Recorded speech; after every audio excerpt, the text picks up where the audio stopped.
এত গুনাহগার আমি, এত পাপী, কিন্তু তারপরও একটা হাদিস আমাকে খুব আশা জাগায় এবং খুব সহজে সেই আমলটি করা যায়। এত আশা জায়গায় যে মাঝে মাঝে নিজের চোখের পানি পড়তে থাকে। সেটি কেমন? আপনাদেরকে হাদিসটি বলি। একদিন রাসূলুল্লাহ সাল্লাল্লাহু আলাইহি ওয়াসাল্লাম উনি মসজিদে বসে আছেন, তার কয়েকজন সাহাবীকে নিয়ে গল্প করছেন, কথা বলছেন। এমন সময় হঠাৎ আল্লাহ রাসূল সাল্লাল্লাহু আলাইহি ওয়াসাল্লাম উনি বললেন যে এই মুহূর্তে যিনি মসজিদে আসবে বা মসজিদের সামন দিয়ে চলে যাবে তিনি জান্নাতি।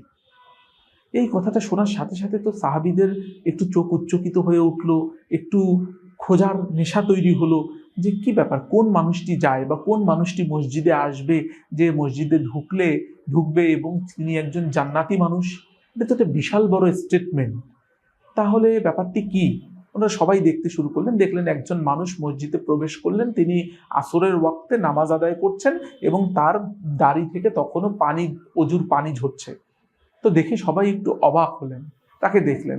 পরবর্তী দিন আবারও আল্লাহ রাসূল সাল্লাল্লাহু আলাইহি সাল্লাম যখন সাহাবীদেরকে নিয়ে একত্রিতভাবে বসছেন এবং কথা বলছেন আসরের পরে, তখন আবার উনি বললেন যে এই মুহূর্তে যিনি মসজিদে আসবেন বা মসজিদের সামন দিয়ে যাবেন তিনি জান্নাতি।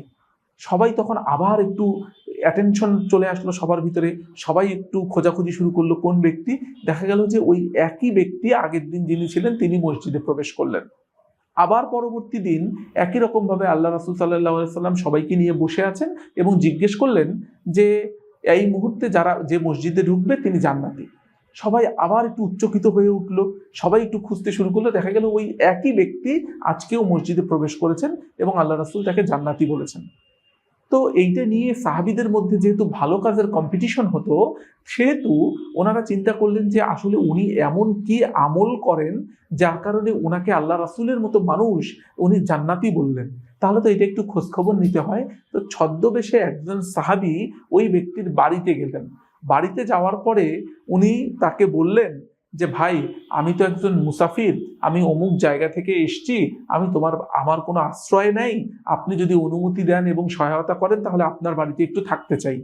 আসল উদ্দেশ্য হলো উনি আসলে কোন গোপন ইবাদত করেন বা কোন আমল করেন, রাতের বেলা জেগে জেগে উনি কোনো ইবাদত করেন কিনা সেটি দেখা। তো সঙ্গত কারণে ওই ব্যক্তি বললেন যে ঠিক আছে, আপনি আমার সাথে থাকেন, কোনো সমস্যা নাই। তো ওই ব্যক্তি থাকলো এবং রাত জেগে জেগে উনি কান পেতে শুনতে থাকেন, দেখার চেষ্টা করেন যে উনি কোনো আমল করেন কিনা, রাত জেগে জেগে কোনো গভীর নামাজ পড়েন কিনা, কোনো স্পেশাল দোয়া করেন কিনা আল্লাহর কাছে। তিনি এটি চিন্তা করলেন, কিন্তু কোনো কিছুই পান না। একদিন যায়, 2 দিন যায়, 3 দিন যায়, ওনার ভিতরে কোনো প্রকার স্পেশাল আমলের ছাপ উনি দেখতে পেলেন না। তখন ওনার খুব কৌতূহল হলো যে কি এমন আমল করলেন যে আল্লাহ রাসূল সাল্লাল্লাহু আলাইহি সাল্লামের মতো মানুষ উনি এই কথাটি বললেন এবং ওনাকে জান্নাতি বললেন। আল্লাহ রাসূল সাল্লাল্লাহু আলাইহি সাল্লাম তো কোনো কথা অযথা বলার কথা নয়। তো তখন যখন 3 দিন শেষ হয়ে গেল, সঙ্গত কারণেই উনি ওই এলাকা ত্যাগ করবেন, তখন যাওয়ার সময় উনি তাকে বলছেন যে ভাই, আমি বিদায় নিচ্ছি।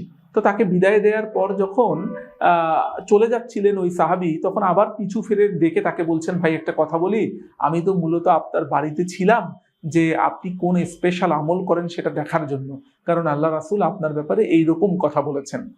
তখন উনি বললেন, না ভাই, আমার নিজেরই তো আমি গুনাহগার বান্দা এবং আমার নিজের তো কোনো প্রকার স্পেশাল আমল করার মতো সময় এবং সুযোগ আমার নাই বা আমি করি না। তারপর উনি বললেন যে আল্লাহ রাসূল সাল্লাল্লাহু আলাইহি সাল্লাম যেহেতু বলেছেন সেটা তো অযথা নয়। তখন বললেন, ভাই একটু মনে করে দেখেন তো, এমন কোনো নামাজ, এমন কোনো নফল ইবাদত, এমন কোনো স্পেশাল দোয়া আপনি করেন কিনা যেটার কারণে আল্লাহ রাসূল আপনাকে জান্নাতি বললেন। তখন উনি বললেন, না ভাই, আমার তো মনে পড়ছে না, এরকম কোনো কিছুই তো আমি করার সুযোগ পাই না। আমি একজন সামান্য মানুষ এবং আমি কি করি, এই নিয়মিত কাজ করি, আমার জীবিকা নির্বাহের জন্য কাজ করি, নিয়মিত নামাজটুকু আদায় করি এবং ক্লান্ত শরীর নিয়ে ঘুমিয়ে পড়ি, এটাই তো আমার, এর বাইরে তো কোনো কিছু আমি করি না। তখন বলল ঠিক আছে। ওই সাহাবী তখন তার সাথে মোলাকাত করে উনি চলে যাচ্ছিলেন। এমন সময় হঠাৎ করে সেই মানুষটি সাহাবীকে ডাক দিলেন, ভাই একটু শোনেন, আমি প্রতিদিন একটা কাজ করি, কিছু করি আর না করি একটা কাজ করি। সেটা বললো যে কি? তখন ওই সাহাবীর চোখ তো চকচক করে উঠছে, নিশ্চয়ই কোনো বড় আমলের খবর তিনি পাবেন এবং তিনিও সেই আমলটি করতে পারবেন। তখন তাকে বললেন যে ভাই, আমি প্রতিদিন শুয়ে শুয়ে এশার নামাজের পরে আল্লাহর কাছে একটা কথা বলি যে আল্লাহ, সারাদিন যত মানুষ আমাকে কষ্ট দিয়েছে, আমার কোনো ভাই আমাকে কষ্ট দিয়েছে, আমি তাকে নিঃসন্দেহে মাফ করে দিলাম, তুমিও তাকে মাফ করে দাও। আমি একদম খাস নিয়তে তাকে মাফ করে দিলাম, তুমিও তাকে মাফ করে দাও, আমাকেও মাফ করে দাও। তাহলে এই যে দোয়া করে, তখন বললেন যে আমি অন্য ভাইয়ের ব্যাপারে দোয়া করি, তার ব্যাপারে কোনো বিদ্বেষ রাখি না এবং তাকে খাস নিয়তে মাফ করে দিই। এই খবরটা শুনে সাহাবী তো খুবই খুশি হয়ে গেলেন এবং উনি বুঝতে পেরেছেন ওনার বিচক্ষণতা দিয়ে যে এটা কত বড় মাপের একটি আমল। তো আমরা ইসলামের ইতিহাসে যদি ঘাঁটি, আমরা দেখতে পাই ওই যে ব্যক্তি আমল করতেন এবং জান্নাতের সার্টিফিকেট প্রাপ্ত, তিনি সাদ বিন আবি ওয়াক্কাস, যিনি আল্লাহ রাসূলের খুব পছন্দের একজন সাহাবী ছিলেন এবং তিনি এই গোপন আমলটি করতেন। দেখুন যে তিনি কত রকম প্যাসিভ ভাবে দোয়াটা করছেন, যে উনি অন্যের ব্যাপারে কোনো বিদ্বেষ রাখেন না। কোনো ভাই তাকে গালি দিয়েছে, কোনো ভাই তাকে মনোকষ্ট দিয়েছে, অর্থনৈতিকভাবে, শারীরিকভাবে, মুখের ভাষায় তার হক নষ্ট করে যেভাবেই হোক না কেন তাকে কষ্ট দিয়েছে এবং তিনি সেটা মনে কষ্ট নেননি, বরং খাস নিয়তে তাকে মাফ করে দিয়েছেন এবং আল্লাহর কাছে বলেছেন আল্লাহ আপনিও তাকে মাফ করে দেন, আমি তাকে মাফ করে দিয়েছি। তাহলে দেখতে পাচ্ছেন ওই যে একটা কথা আছে না, যে আল্লাহ রাব্বুল আলামিন যে বলেছেন যে হাক্কুল্লাহ মানে আল্লাহর হক, সেটা আদায় যদি কখনো মিসও হয়ে যায় আল্লাহ তার নিজ গুণে ক্ষমা করে দিতে পারেন, কিন্তু হাক্কুল ইবাদ বা বান্দার হক যদি কখনো কেউ আদায় না করে তাহলে কিন্তু ওই ব্যক্তি ক্ষমা না করা পর্যন্ত আল্লাহ রাব্বুল আলামিন তাকে ক্ষমা করবেন না। অথচ এখানে কি বলা হচ্ছে, ওই ব্যক্তিটি মনের মধ্যে বিদ্বেষ না রেখে তাকে খাস নিয়তে মাফ করে দিচ্ছে। তার মানে কি, তিনি আল্লাহর কাছে প্যাসিভলি বলছেন যে আল্লাহ আমি তাকে মাফ করে দিয়েছি, তুমি তাকে মাফ করে দাও আর ওই জন্য আমাকেও মাফ করে দাও। তার মানে বোঝা যাচ্ছে যে অন্যের হক যদি কেউ কষ্ট করে নষ্ট করে, তিনি যদি তাকে খাস নিয়তে মাফও করে দেন, তাহলে এটা তার জন্য একটা সুযোগ তৈরি হতে পারে, যে এটা করার মাধ্যমে ক্ষমা চাওয়ার একটা মাধ্যম তৈরি হতে পারে আল্লাহর কাছে, যে আল্লাহ আমি তো ওই ব্যক্তি আমার হক নষ্ট করেছে বা কষ্ট দিয়েছে ঠিক আছে, কিন্তু আমি তাকে মাফ করে দিয়েছি, অতএব তুমিও তাকে মাফ করে দাও, আমাকেও মাফ করে দাও। তাহলে এটা একটা খুব চমৎকার উদাহরণ এবং এই দোয়াটা আমাকে খুব অনুপ্রেরণা দেয়।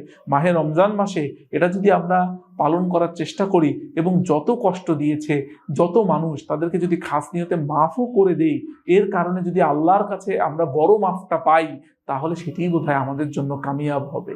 তো চলুন আমরা সবাই সবাইকে মাফ করে দেই এবং সবাই সবার জন্য দোয়া করতে থাকি। অন্যের জন্য দোয়া করলে তো নিজের জন্য হয়। দি বাংলা পালসের সঙ্গে থাকার জন্য আপনাদেরকে আন্তরিকভাবে ধন্যবাদ জানাই। কমেন্ট করে আপনাদের মতামত জানান, ভুল থাকলে ধরিয়ে দিন এবং সাবস্ক্রাইব করে আমাদের পাশে থাকুন। ধন্যবাদ সবাইকে।